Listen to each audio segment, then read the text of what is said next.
Quai des Polonais, donc quai des Polonais ou boulevard des Alliés, c'est ici, on y est là, le début. Donc vous voyez la cabine de téléphone rouge british. Donc voilà, quai des Polonais, donc quai des Polonais ou boulevard des Alliés, c'est ici, on y est là, le début. Donc vous voyez la cabine de téléphone rouge british. Donc voilà, c'est ce qu'on appelle le quai des Polonais. Donc c'est ici que les Polonais, enfin une partie de la première division blindée polonaise, quelques régiments ont débarqué, notamment celui du 24e Lancier, donc celui de mon grand-père, celui du papa aussi de Guy, normalement, ont débarqué ici même. Donc là, avec l'embouchure, bon, tout ça a été aménagé évidemment pour pouvoir les recevoir. L'autre partie du régiment, enfin de la division, a débarqué donc à Romanche, on ira tout à l'heure.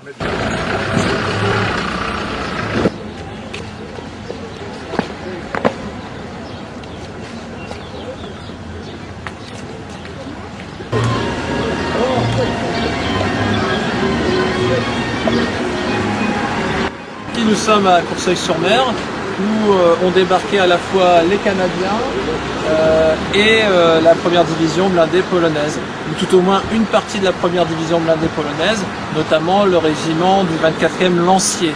Voilà. Le reste de la première division blindée polonaise a débarqué donc à Romanche, port artificiel construit par les Américains, et bah, ça c'est ce que nous verrons tout à l'heure.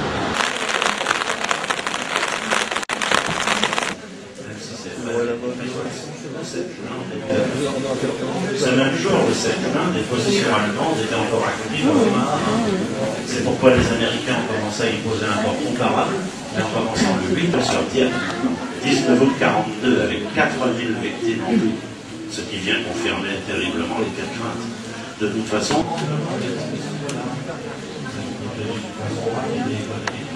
la première pour travailler au bord,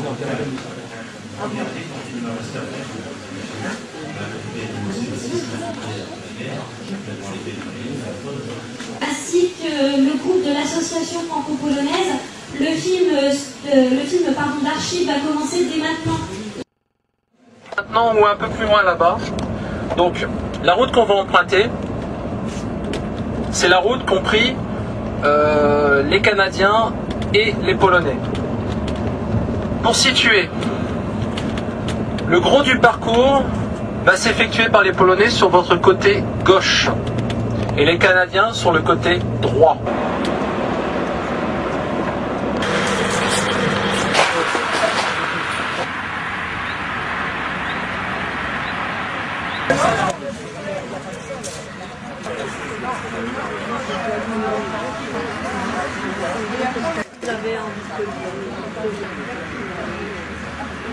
Il y a 50 ans, il y a l'aéroport. Ça, c'est pas le nom du temps. Et là, c'est tout. Voilà.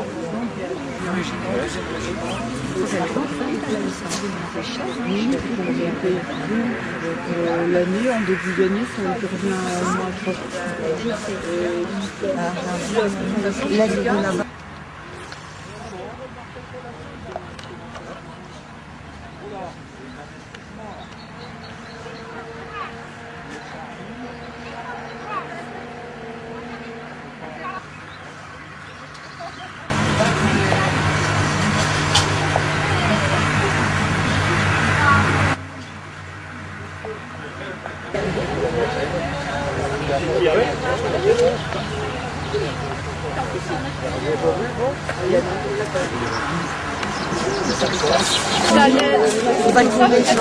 Là-bas, et le blouson qu'il y avait au musée de la Romanche, celui de gauche, c'est le 2e régiment d'artillerie motorisée, c'est-à-dire les petits chars avec le canon là, en forme comme ça dans le film.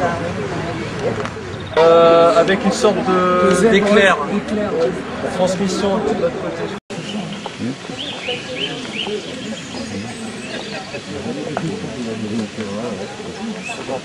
Bon, le premier modèle qui est ici, le premier modèle qui est à droite, où il n'y a plus de tourelle, bah, c'est normal, il n'y a pas de tourelle parce qu'il n'y en avait pas sur cela. Parce que ça, bah oui, mais les véhicules, il est arrivé qu'ils tombaient en panne ou étaient détruits, il fallait les remorquer, etc. Donc ça, ce sont des bases de Sherman, mais qui servaient à réparer les autres chars, à les tirer, etc. Donc ils n'étaient pas là pour la défense, donc ils n'avaient pas de tourelle. Ils ont même servi aussi au transport de troupes par moment. Hein. Les fantassins, ils montaient dessus et on les emmenait. Voilà, ça c'est le premier modèle que vous avez à droite. À gauche, encore un Sherman. Et regardez sur celui de gauche, le deuxième, là, celui du milieu, vous avez des plaques de renfort sur les côtés. C'était censé protéger celui qui est à droite, là, cette plaque-là était censée protéger le pilote. Sur un appel d'obus qui venait de ce côté-là. Donc 5 cm plus 5 cm, 10 cm. C'était pas suffisant. On s'est aperçu que ça passait à travers. Sur le côté droit du Sherman, cette fois-ci, il y a deux plaques. Une pour protéger le mitrailleur, d'accord, celle qui est plus en avant, et celle qui est plus en arrière pour protéger l'opérateur radio ou ceux qui étaient plutôt dans la tourelle. Sur la tourelle, mais là on n'a plus de tourelle, il y avait aussi une plaque de renfort sur le côté gauche pour aussi protéger. Alors il y avait deux types de tourelles, hein, des tourelles qui étaient beaucoup plus grossies, beaucoup plus épaisses, ou alors carrément avec une plaque de renfort aussi comme ça. Et là aussi il est équipé de plaques de renfort sur le devant. Vous voyez les deux trappes devant pour le chauffeur et pour le mitrailleur. Il y a deux plaques pour protéger. Mais ça n'empêchait pas de rajouter des chenilles pour recréer un surblindage. Voilà. Bon, cela, pour restaurer, il y a du travail. Hein. Ici, sur une base ou sur une caisse de Sherman, mais un petit peu différente. Donc ça, c'est ce qu'on appelait ce sont des pièces anti-char motorisées. Canon anti-char, mais motorisé. D'accord? Donc tout ça, fabrication américaine. Là-bas, un Sherman, certainement celui-là sorti de l'eau, parce que vu son état...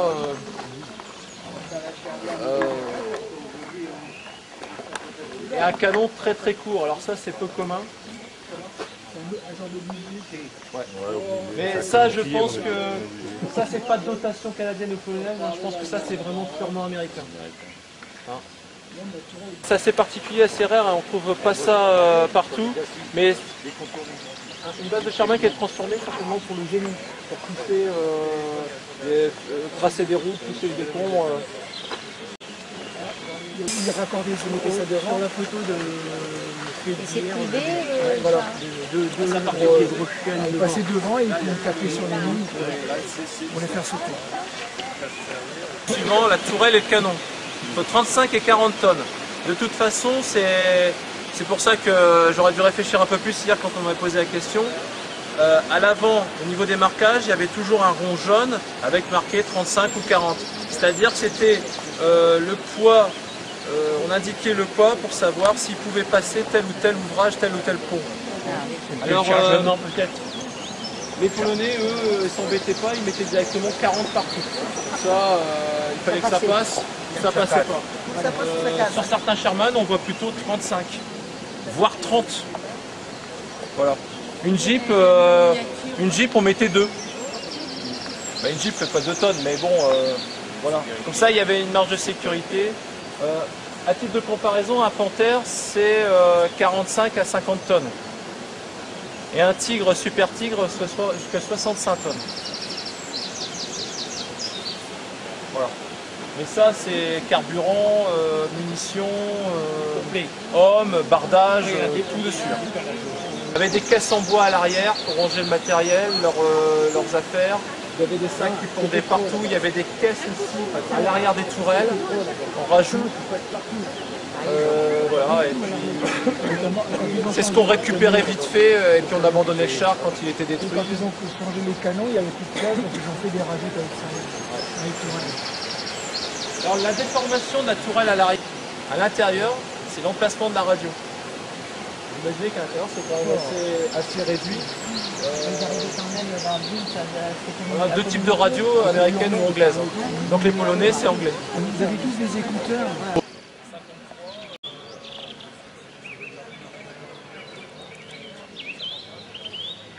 À l'arrière du char, là, c'est un support pour mettre les mitrailleuses de 50, les mitrailleuses américaines de 50 mm. Contre les attaques aériennes ou alors vraiment pour déblayer ce qu'il y avait autour, quoi. Donc là, devant le marquage 30 pour 30 tonnes, et bon voilà, les Canadiens, eux, Ils en mettaient un peu moins. 53 pour désigner le régiment. Donc un régiment canadien.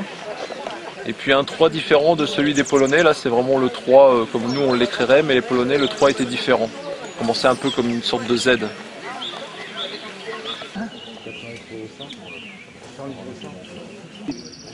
C'est un type d'obusier monté sur une caisse Sherman aussi toujours.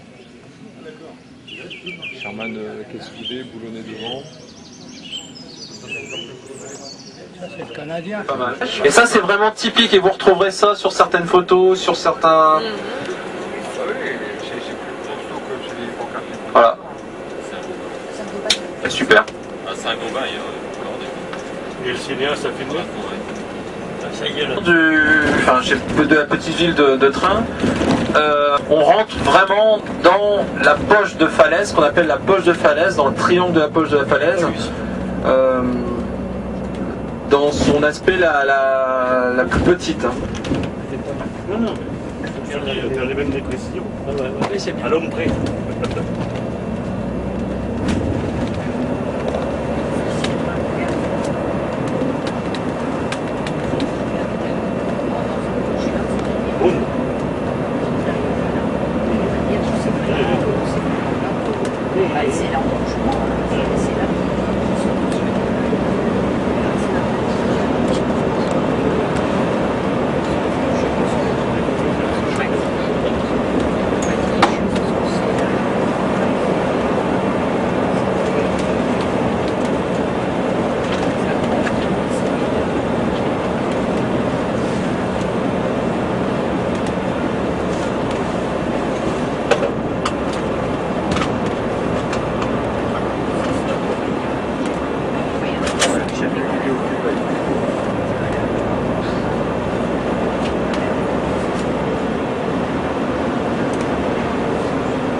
De gouverne. Donc tout ça là-bas, c'est infesté d'Allemands qui cherchent à traverser et aller à gauche. Là on est caché par les maisons, mais vous verrez sur la gauche, vous avez au loin la côte 262. Hein? Et là entre les deux, on a un site qui s'appelle le Gué de Moissy. Passage un petit peu obligé pour tous les Allemands qui sont regroupés là-bas sur la droite.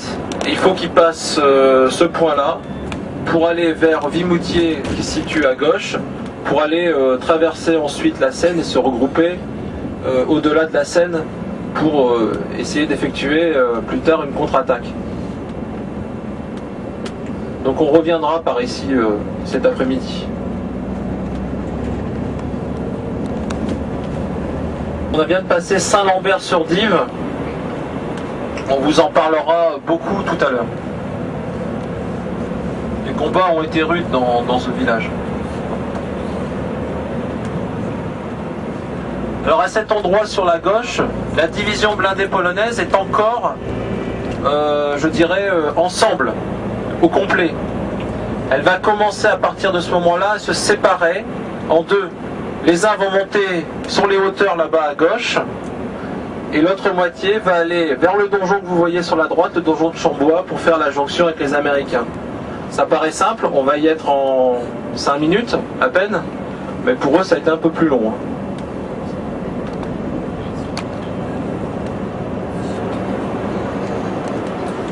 À droite, on est dans la commune de Moissy et le gué de Moissy à droite. Mais on reviendra, vous inquiétez pas.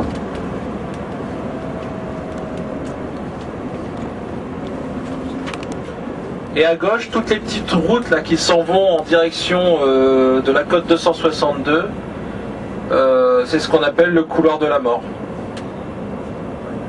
Où là, plus aucun véhicule ne pouvait circuler parce que tout était détruit sur place. Les Allemands passaient, se faufilaient comme ils pouvaient.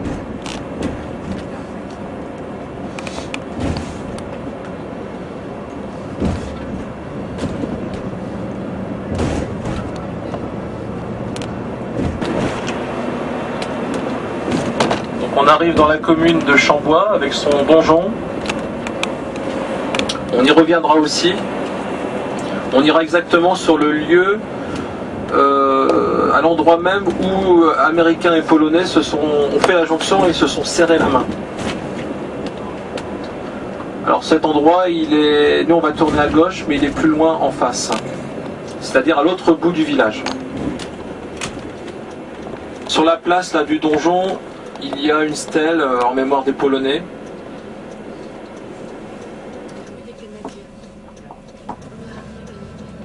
Ah oui, là on est rue des Canadiens, mais on va être ensuite, je crois, rue des Polonais aussi. Oui, c'est ça. Rue des Polonais à gauche. À droite, rue des Américains. Voilà. Ah, rue des Polonais. Bon, et puis aussi du Général Leclerc, parce qu'il se situait effectivement, la deuxième DB française se situait plus loin sur la droite là-bas. Mais ils étaient remontés, ils avaient fait la boucle avec les Américains.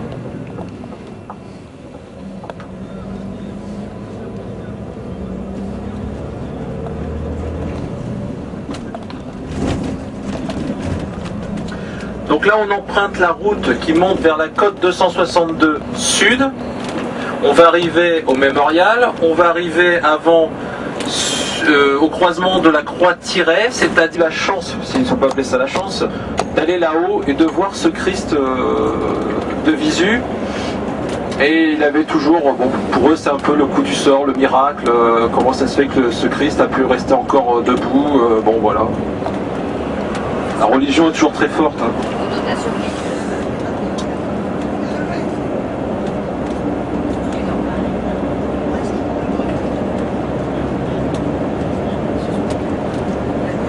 Alors vous retrouverez cet épisode de ces trois chars qui sont allés en haut sous forme de maquette dans le mémorial. Qui est-ce qui a fait cette maquette? Vous verrez, il y a des explications. La modestie. Peut-être.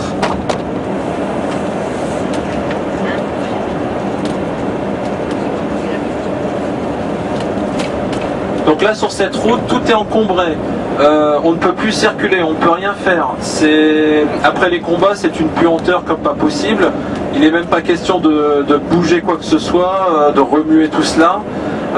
Ce n'est qu'encombrement de chariots hippomobiles. Vous savez que les Allemands avaient du très bon matériel pour faire la guerre, des chars, etc. Mais tout ce qui était transport de munitions, de nourriture, etc. Tout se faisait avec des chevaux et charrettes et tout ce que vous voulez. Donc vous imaginez bien là le nombre d'animaux morts est en train de se décomposer, hein, et puis de cadavres, etc. Donc là il est impossible d'emprunter cette route.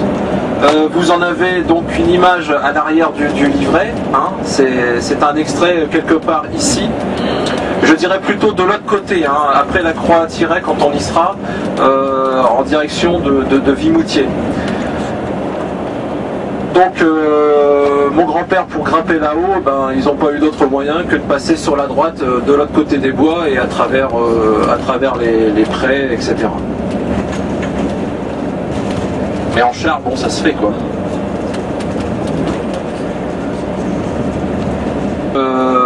Les Allemands essaient de se sont retrouvés encerclés, enfermés, et essaient par tous les moyens de se sauver en allant tout droit devant.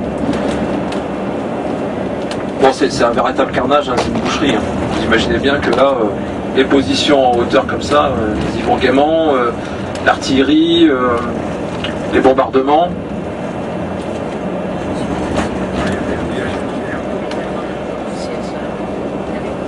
Surtout qu'en bas, la plupart sont des divisions SS, hein, donc il n'y a pas de sentiment. Donc on arrive à la Croix-Tiret. À droite, le restaurant où on viendra manger tout à l'heure. Voilà. juste en face l'endroit du calvaire, mais ça n'est plus le même, hein. D'accord? Voilà. On va tout droit pour aller au... Et à gauche, là, le mémorial. Et là, on est sur la côte 262 sud. C'est pas là qu'ont eu lieu les plus gros combats, les plus difficiles. C'est plutôt 262 nord. Alors, nous y irons tout à l'heure. Et la photo où vous voyez le panthère et puis les chevaux sur la route, etc., a été prise quelque part ici même. Voilà. Le panthère, il doit certainement se situer à la pancarte de droite, là, si vous voulez situer un petit peu.